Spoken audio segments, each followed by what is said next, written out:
પાઠ છે 22, તેનું નામ છે કિસ્સા અને ટીચકા. તેમાં પ્રશ્ન નંબર 1 જોઈએ. વિકલ્પો પહેલામાં આવશે એ, બીજામાં એ, ત્રીજામાં બી, ચોથામાં બી ને પાંચમામાં ડી. પ્રશ્ન 2, ખાલી જગ્યા પૂરો. પહેલામાં આવશે 2 આના, બીજામાં પારડી, ત્રીજામાં મોરાદાબાદી ને ચોથામાં કાશી. પ્રશ્ન 3, ખરા ખોટા નિશાની કરો. પહેલામાં આવશે ખોટું, બીજામાં ખરું, ત્રીજામાં ખોટું ને ચોથામાં ખોટું. પ્રશ્ન 4, એક વાક્યમાં જવાબ લખો. પહેલામાં આવશે જવાબ, રાત આખી ચક્રાવા મારીને બળદો બરાબર ટોલની છાપરી પાસે આવી ઊભા રહ્યા. બીજામાં આવશે, સૂર્ય ઉગે જ નહીં તો શું થાય. ત્રીજામાં આવશે, ગાડાવાળા પાસેથી 2 આના ટેક્સ ટોલ નાકાવાળો નાકાદાર લેતો હતો. ચોથામાં આવશે, આઝાદી પહેલાં પહાડી લોકો અંગ્રેજોથી ડરતા હતા. પ્રશ્ન 5, 2-3 વાક્યોમાં જવાબ આપો. પહેલામાં આવશે, મનુબાઈને સૌપ્રથમ એક કેળું પોતે ખાઈ લીધું, પછી બચેલા 2 કેળામાંથી એક બાબુને આપ્યું અને ત્રીજું છેલ્લું કેળું પોતે ખાધું. આ રીતે મનુએ બાબુ પાસ સાથે 3 કેળા વહેંચીને ખાધા. બીજામાં આવશે, જંગલમાં આખો દિવસ વાંસ કાપીને થાકી ગયો હતો. ગાંડું હાંકતા હાંકતા ગાડાવાળાને ઊંઘ આવવા માંડી, એટલે તે ગાડામાં લાદેલા વાંસ પર સૂઈ ગયો. પ્રશ્ન 6, સવિસ્તાર આપો. પહેલામાં આવશે, લાલાની મૂંઝવણ એ હતી કે પહાડ તો તંબુ આકારના હોય, તેથી તેના છાપરા પર લોકો ચારપાઈ એટલે કે ખાટલો કેવી રીતે ઢાળીને સૂતા હશે.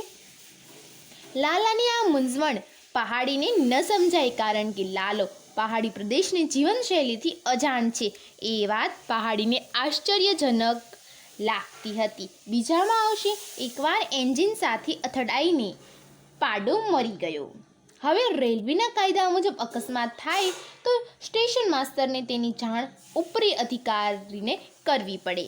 આથી સ્ટેશન માસ્તરે પોતાના હાથ નીચેના તાર માસ્તરને તાર કરવાનું કહ્યું. નિયમ મુજબ તાર અંગ્રેજીમાં જ કરવાનો હતો. હવે તાર માસ્તરને પાડા માટે અંગ્રેજી શબ્દ ખબર ન હતી, ત્યારે સ્ટેશન માસ્તર છોટુભાઈએ કહ્યું, પાડો એટલે ભેંસનો વર.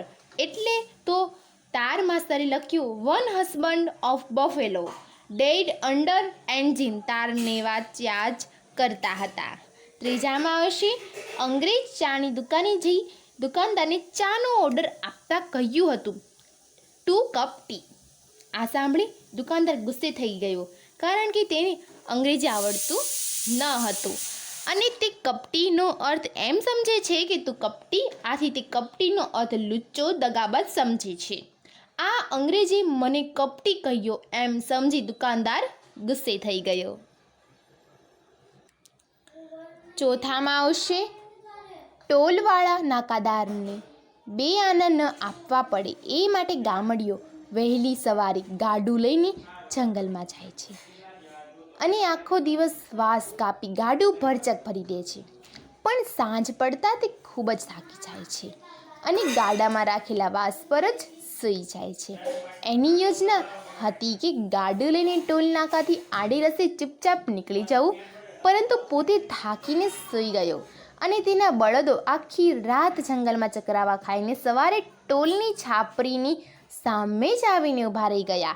ગાડાવાળો ઉઠ્યો કે તરત જ દાતન કરવા બેઠેલા નાકાદારે તેની પાસે 2 આના માંગ્યા. આમ ટોલ નાકાવાળા નાકાદારને 2 આના ન આપવાની ગામડિયાની યુક્તિ નિષ્ફળ ગઈ. પ્રશ્ન 7, સમાનાર્થી શબ્દ લખો. પહેલામાં વેરો, બીજામાં સૂર્ય, ત્રીજામાં વન ને ચોથામાં દોસ્ત. પ્રશ્ન 8, વિરુદ્ધાર્થી શબ્દ લખો. પહેલામાં રાત, બીજામાં જાગતો. પ્રશ્ન 9, શબ્દ સમૂહ માટે એક શબ્દ આપો. પહેલામાં આવશે મોજો જાણું અને બીજામાં નાકાદાર. પ્રશ્ન 10, શબ્દો જોડણી સુધારી ફરીથી લખો. પહેલું મેનેજર, બીજું એક્સિડન્ટ, ત્રીજું વીજળીને ચોથું મોસો જાણું. પ્રશ્ન 11, કક્કાવરીના ક્રમમાં લખો. પહેલું કપટી, બીજું છાપરી, ત્રીજું ટેક્સ, ચોથું દિવસ, પાંચમું પિતરાઈ ને છઠ્ઠું હોટલ. પ્રશ્ન 12, માંગ્યા મુજબ કરો. પહેલામાં આવશે જવાબ, ગામડિયાથી જંગલમાં વાંસ લેવા જવાયું. બીજામાં આવશે પહાડી ટુ કપટી બોલ્યો. પ્રશ્ન 3, કિસ્સા ટૂચકા પાઠમાંથી દ્વિરુક્ત પ્રયોગ શોધીને લખો. એમાં આવશે જવાબ પહેલી વહેલી, ભસતો હસતો, છાનો માનો, હાવતા હાવતા, જતા આવતા. પ્રશ્ન 13, એમાં એક કરીને આવશે લખવામાં પોપટ અને મેનાનો વર બીજું શું વળી? બીજું લંકાધિપતિ એટલે રાવણ, બીજું શું વળી? ત્રીજામાં દ્વિજ એટલે મોરની પત્ની, બીજું શું વળી? ચોથું દરવાન એટલે ચોકીદાર, બીજું શું વળી? પ્રશ્ન 14, નીચે આપેલા રૂઢિપ્રયોગના અર્થ લખી વાક્ય પ્રયોગ કરો. પહેલામાં આવશે ભૂખ સંતોષવી. વાક્ય બનશે ભિખારીએ ભીખ માંગીને પેટનો ખાડો પૂરતા હતા. બીજામાં કોઈ પણ પ્રકારની અસર ન થવી. વાક્ય બનશે તોફાની ટપ્પુને શિક્ષકે સમજાવે પણ તેનું પેટનું પાણી ન હલ્યું. ત્રીજું કરકસરપૂર્વક જીવન વિતાવવું. વાક્ય બનશે દીનદયાળજીએ પેટે પાટા બાંધી સંતાનોને ભણાવ્યા હતા. ચોથામાં આવશે અન્યની છુપી કે ગુપ્ત વાત જાણી લેવી. વાક્ય જાસૂસ ગોપીચંદને લોકોના પેટમાં પેસીને નીકળતા આવડતું હતું. પ્રોજેક્ટ વર્ક છાપાઓના અને સામયિકોના આવતા ટૂચકા વાંચો અને વધુ હાસ્યાસ્પદ અને નવીન હોય તે ટૂચકા અહીં લખો. પહેલું પપ્પુ, આ દર્પણની વિશ્વસનીયતાનું શું પ્રમાણ છે? દુકાનદાર, આને તમે 10મા માળેથી નીચે ફેંકશો તો પણ 9મા માળ સુધી તૂટશે નહીં. પપ્પુ, વાહ સરસ, આ દર્પણ પેક કરી આપો.